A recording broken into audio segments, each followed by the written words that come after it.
Hi, welcome back to YouTube channel Mahakali ಕೈ ರುಚಿಗೆ ಸ್ವಾಗತ. ನಾನು ಪ್ರೇಮ. ಇವತ್ತಿನ ರೆಸಿಪಿ ಏನಪ್ಪಾ ಅಂತ ಇದ್ರೆ ನುಗ್ಗೆ ಸೊಪ್ಪಿಂದು ಬಜ್ಜಿ ಮಾಡಿದ್ದೇನೆ. ನುಗ್ಗೆ ಸೊಪ್ಪಿನ ಬಜ್ಜಿ ತುಂಬಾ ಚೆನ್ನಾಗಿರುತ್ತೆ, ತುಂಬಾ ಟೇಸ್ಟಿಯಾಗಿರುತ್ತೆ, ಆರೋಗ್ಯಕ್ಕೂ ಒಳ್ಳೆಯದು. ನುಗ್ಗೆ ಸೊಪ್ಪು ಮಕ್ಕಳು ತಿನ್ನೋದಿಲ್ಲ, ಮಕ್ಕಳೆಲ್ಲ ದೊಡ್ಡವರು ಕೂಡ ಆಲ್ಮೋಸ್ಟ್ ಕಮ್ಮಿ ತಿನ್ನೋದು.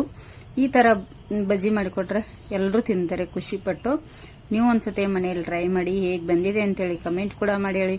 ಹೊಸಬ್ರು ನಮ್ಮ ಚಾನಲ್ ನೋಡ್ತಾ ಇದ್ರೆ ಪ್ಲೀಸ್ ಸಬ್ಸ್ಕ್ರೈಬ್ ಮಾಡ್ಕೊಂಡು ನೋಡಿ ಹೇಗೆ ಮಾಡೋದು ಅಂತೇಳಿ ನೋಡೋಣ.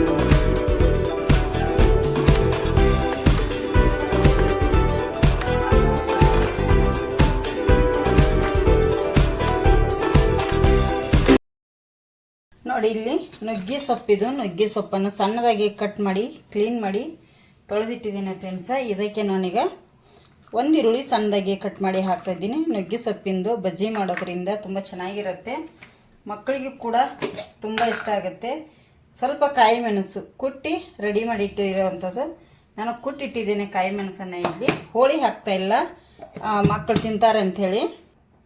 ನೋಡಿ, ಇದಕ್ಕೆ 1 ಟೇಬಲ್ ಸ್ಪೂನ್ ಅಷ್ಟು ಓಂಕಾಳು ಕೂಡ ಹಾಕ್ತಾ ಇದ್ದೀನಿ. ಓಂಕಾಳು ಎಣ್ಣೆಯಲ್ಲಿ ಫ್ರೈ ಮಾಡೋದ್ರಿಂದ ಸ್ವಲ್ಪ ಹಾಕಬೇಕು, ಹೊಟ್ಟೆ ಗ್ಯಾಸ್ ಎಲ್ಲ ಹಿಡಿಯೋದಿಲ್ಲ, ಚೆನ್ನಾಗಿರುತ್ತೆ. ಒಂದು ಅರ್ಧ ಟೇಬಲ್ ಸ್ಪೂನ್ ಅಷ್ಟು ಜೀರಿಗೆ ಕೂಡ ಹಾಕ್ತಾ ಇದ್ದೀನಿ. ಸ್ವಲ್ಪ ಮೆಕ್ಕೆಕಾಳು ಇದ್ದರೆ ನೀವು ಇದಕ್ಕೆ ಹಾಕ್ಕೊಳ್ಳಿ, ಚೆನ್ನಾಗಿರುತ್ತೆ. ಸ್ವೀಟ್ ಕಾರ್ನ್ ಇದೇನು ಬೇಯಿಸಿಲ್ಲ, ಏನಿಲ್ಲ, ಹಸಿ ಇದೆ. ಹಸಿ ಮೆಕ್ಕೆಕಾಳು ಹಾಕಿದ್ದೇನೆ. ಮತ್ತು ಸ್ವಲ್ಪ ಕೊತ್ತಂಬರಿ ಸೊಪ್ಪು ಕಟ್ ಮಾಡಿಟ್ಟಿರೋವಂಥದ್ದು ಇದ್ರೆ ಹಾಕ್ಕೊಳ್ಳಿ, ಆಪ್ಷನಲ್, ಚೆನ್ನಾಗಿರುತ್ತೆ. ನೋಡಿ, ಇದಕ್ಕೆ ಬೇಕಾಗುವಷ್ಟು ಕಡಲೆ ಹಿಟ್ಟನ್ನು ಕೂಡ ಹಾಕ್ತಾ ಇದ್ದೀನಿ. ಎಷ್ಟು ಬೇಕು ನೋಡ್ಕೊಂಡು ಅಷ್ಟು ಕಡಲೆ ಹಿಟ್ಟನ್ನು ಹಾಕೊಂಡು. ನೋಡಿ, ಅಕ್ಕಿ ಹಿಟ್ಟು ಕೂಡ ಹಾಕ್ತಾ ಇದ್ದೀನಿ. ಒಂದು 3 ಟೇಬಲ್ ಸ್ಪೂನ್ ಅಷ್ಟು ಅಕ್ಕಿ ಹಿಟ್ಟು ಹಾಕಿದ್ದೀನಿ. ಇದಕ್ಕೆ ಈಗ ರುಚಿಗೆ ತಕ್ಕಷ್ಟು ಉಪ್ಪನ್ನು ಕೂಡ ಸೇರಿಸ್ತಾ ಇದ್ದೀನಿ. ನೋಡಿ, ಈಗ ಚೆನ್ನಾಗಿ ಇದನ್ನು ನಾನು ಒಂದು ಸತಿ ಹೀಗೆ ಮಿಕ್ಸ್ ಮಾಡ್ಕೊಂಡ್ಬಿಡ್ತೀನಿ, ಯಾಕಂದರೆ ಎಲ್ಲವನ್ನು ಮಿಕ್ಸ್ ಆಗಬೇಕು ಚೆನ್ನಾಗಿ. ನುಗ್ಗೆ ಸೊಪ್ಪು ಇದು ಎಲ್ಲ ಮಿಕ್ಸ್ ಆಗಬೇಕು ಚೆನ್ನಾಗಿ.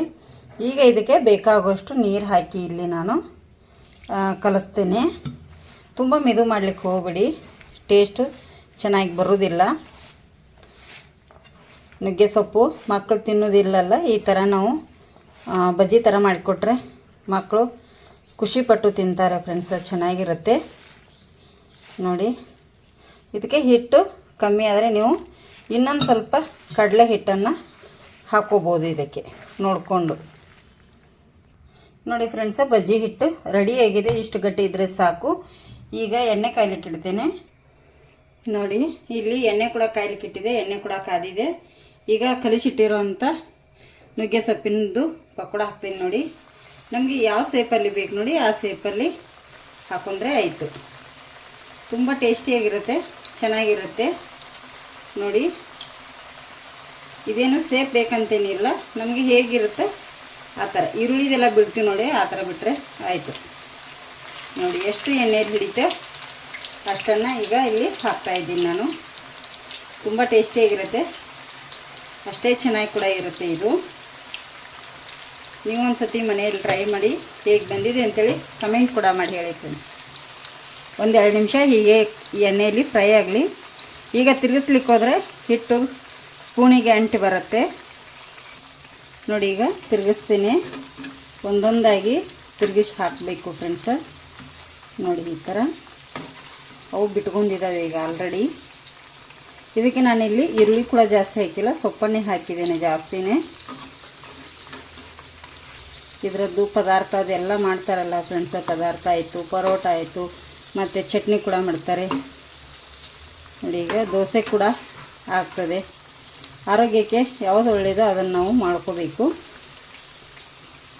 ನೋಡಿ, ಇಲ್ಲಿ ಈಗ ಇದನ್ನು ನಿಧಾನಕ್ಕೆ ಎಲ್ಲ ತಿರುಗಿಸಿ ಹಾಕ್ತೇನೆ. ಈ ಸೈಡು ಎಣ್ಣೆಯಲ್ಲಿ ಫ್ರೈ ಆಗಲಿ ಚೆನ್ನಾಗಿ. ನೋಡಿ, ಈ ಸೈಡ್ ಆಗಲಿ. ನೋಡಿ, ಈಗ ನುಗ್ಗೆ ಸೊಪ್ಪಿಂದು ಪಕೋಡ ರೆಡಿಯಾಗಿದೆ ಫ್ರೆಂಡ್ಸ. ತೆಗಿತೇನೆ, ನಿಮಗೆ ಸರ್ವ್ ಮಾಡಿ ತೋರಿಸ್ತೇನೆ. ನೋಡಿ, ಎಷ್ಟು ಚೆನ್ನಾಗಿ ಗರಿ ಗರಿಯಾಗಿ ಬಂದಿದ್ದಾವಲ್ಲ ನುಗ್ಗೆ ಸೊಪ್ಪಿನ ಪಕೋಡ. ಈಗ ನಾನು ತೆಗಿತೇನೆ. ನೀವು ಟಿಶ್ಯೂ ಪೇಪರ್ ಅದಿದ್ದರೆ ಸೈಡ್ ತೆಗೆದಿಟ್ಕೋಬೋದು, ಎಣ್ಣೆ ಇದಾಗುತ್ತೆ ಅಂಥೇಳಿ. ನೋಡಿ, ನಾನೀಗಿಲ್ಲಿ ಎಲ್ಲವನ್ನು ಈ ಪ್ಲೇಟಿಗೆ ತಗೊಂಡ್ಬಿಡ್ತೀನಿ.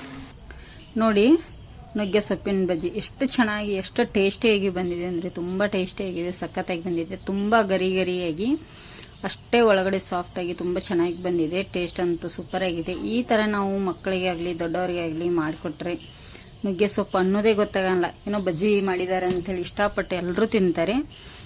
ಆಲ್ಮೋಸ್ಟ್ ಇದನ್ನು ತಿನ್ನೋದು ತುಂಬ ಕಮ್ಮಿ, ತಿಂತಾರಂತ ಹೇಳ್ಬೋದು, ಆದರೂ ಕಮ್ಮಿನೇ ನುಗ್ಗೆ ಸೊಪ್ಪೆಲ್ಲ ಯೂಸ್ ಮಾಡಿ ಈ ಥರ ಮಾಡ್ಕೊಂಡು ತಿನ್ನೋದು.